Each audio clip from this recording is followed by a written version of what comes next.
राधे राधे भक्तों। हरे कृष्णा कृष्ण कृष्ण हरे हरे, हरे राम राम राम हरे हरे। खुशी हर रात चांद बनकर आए, दिन का उजाला शान बनकर आए। कभी दूर ना हो आपके चेहरे से हंसी, यह माघ का पवित्र महीना आपके लिए ऐसी सौगात लेकर आए। माघ के इस पावन महीने में किए गए दान पुण्य का बहुत अधिक महत्व है। मन सच्चा और भाव पक्का हो तो सब फलता है। आडंबर से किया हुआ महान पुण्य भी बेकार होता है। आज हम आपको माघ मास महान की सुंदर सी कहानी बताऊंगी। प्रेम से, मन से, भाव से सुनना। इस कहानी में बताए गए संदेश को समझना। बहुत समय पहले की बात है। किसी गांव में एक बुढ़िया माई अपने इकलौते पोते के साथ रहती थी। उस बुढ़िया माई के बेटा बहू बहुत समय पहले ही भगवान को प्यारे हो गए थे। बेटा बहू की एक निशानी वो पोता ही उसके पास था। उनके जीने का सहारा था। जो भी कह लो, बुढ़िया माई लोगों के घर का काम करती थी ताकि अपने पोते को अपने लिए खाना पान पीना जुटा सके। बुढ़िया माई बहुत भगवान की भगत थी। भगवान विष्णु की अनन्य भक्त हर साल माघ मास स्नान किया करती थी। भरी ठंड में भी नदी पर स्नान करने जाती। तुलसी पूजा, पीपल सींचना, सूर्य देव को जल अर्पण करना, दीप दान करना, परिक्रमा करना, सब कुछ करती थी। बुढ़िया माई का नियम था। वो पूरे माघ मास में भगवान विष्णु के नियमित किसी न किसी चीज का जरूर दान किया करती थी। पूरे माघ के महीने में एक समय ही खाना खाया करती थी। जब से बेटा बहू गए थे, वो अपनी हर प्रार्थना से मैं अपने पोते के लिए ही भगवान से वर मांगती। भगवान विष्णु की कृपा से जिंदगी बढ़िया चल रही थी। किसी चीज की कोई कमी नहीं थी। एक समय बुढ़िया माई ने सोचा कि अब मेरा पोता बड़ा हो गया है, काम भी करने लगा है, अब उसकी शादी कर देनी चाहिए।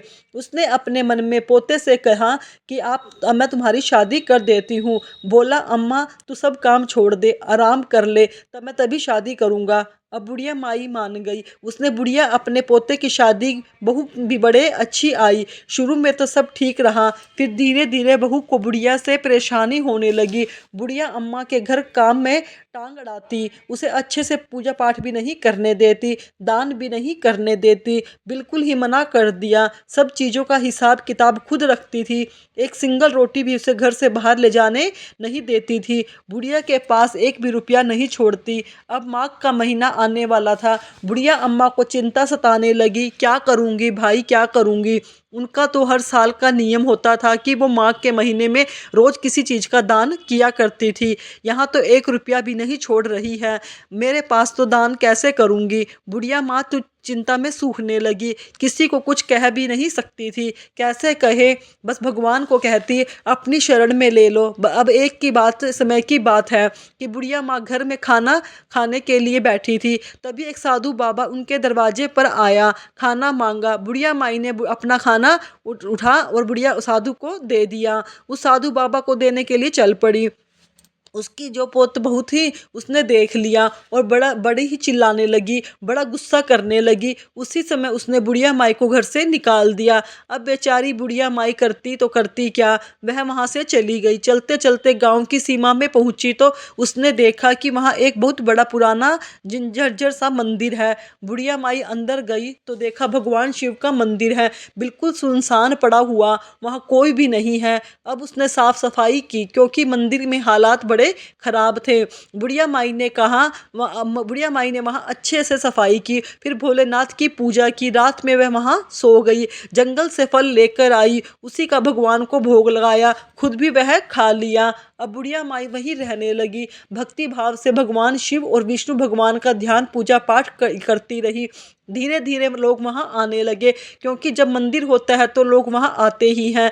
बुढ़िया माई को कुछ ना कुछ दक्षिणा भी दे जाते। बुढ़िया माई खुशी खुशी उन पैसों से और चीज़ें मंगाती और भगवान की सेवा पूजा करती, साधु संतों की सेवा पूजा करती। अब माघ का महीना आ गया तो बुढ़िया माई को कोई चिंता नहीं थी। बुढ़िया माई को उन्होंने माघ का वो हर साल करती थी उसी तरह का स्नान दान दक्षिणा जैसा भी करती थी करने शुरू कर दिया। भूखों को खाना खिलाती, जोड़ के रखने की उसकी आदत नहीं थी। साधु संतों की बढ़िया सेवा करती। भगवान विष्णु तो देखो अपने भक्तों से हमेशा प्रसन्न होते हैं। बुढ़िया माई तो वैसे भी बड़ी स्पेशल थी। उन्होंने बुढ़िया माई को आशीर्वाद दिया जिससे बुढ़िया माई के हाथ में सता क्या मंदिर में बहुत से लोग आते और जिससे सर पर माई हाथ रख देती उसकी कामना पूरी हो जाती थी। और लोगों ने इस चमत्कार को महसूस कर लिया। इतने लोग आते थे, बुढ़िया माई किसी के सिर पर हाथ नहीं रखती थी, किसी एक आधे पर हाथ रखती थी। जो भी वो मांगता था हो जाता था। अब ज़्यादा भक्तों की भीड़ लगने लगी। माई के पास अच्छी खासी दक्षिणा इकट्ठी होने लगी। सब सेवा में लगाती, एक पैसा अपने पास नहीं रखती। उधर जो माई का घर था, पोते का घर था, उनके जाने के बाद तो पोते का काम धंधा सब चौपट हो गया। घर में खाने के लाले पड़ गए, बहू का गर्भपात भी हो गया, जिससे वो हमेशा दुखी रहती थी। हमेशा जो आस पड़ोस के थे वो कहते कि बुढ़िया माई के प्रताप से ही घर में बरकत थी। उनके जाने के बाद सब सूना हो गया है, क्योंकि बुढ़िया माई चली गई तो लक्ष्मी की कृपा भी चली गई। पोते और बहू ने बुढ़िया माई को ढूंढने की कोशिश की, पर उन्होंने कहीं भी नहीं मिली। एक दिन बहू की माँ ने अपनी बेटी को मंदिर वाली चमत्कारी माई के बारे में बताया और कहा अपनी बेटी को भी दामाद जी को लेकर जाओ, मंदिर में जाओ। अगर उस अम्मा ने सर पर हाथ रख दिया तो काम धंधा भी चल जाएगा और गोद भी भर जाएगी। अब वह बहू ने सुना तो वह भी चली, पति को लेकर उस मंदिर के पास गई जहाँ माई रहती थी। वहां जाकर देखा तो सामने बुढ़िया का पोता अपनी दादी को देखकर खूब रोया। बहू ने भी काफी माफी मांगी। बुढ़िया माई ने कहा मुझे कोई गिला शिकवा नहीं है, जो तू मुझे घर से ना निकालती तो मैं इतनी सेवा पूजा पाठ कैसे करती। यह सब भगवान की कृपा है, उन्होंने मुझे अपनी सेवा दे दी, अपनी शरण दी। पोते ने वापस घर चलने के लिए कहा, बुढ़िया अम्मा ने साफ मना कर दिया। प्यार से अम्मा ने बहू पोते के सर पर हाथ रखा। अब उन बुढ़िया माई अम्मा और जो वहाँ पे लोग थे उन्होंने समझाने पर बहू पोता वापस घर चले गए। बुढ़िया अम्मा भगवान को कृपा महसूस कर रही थी।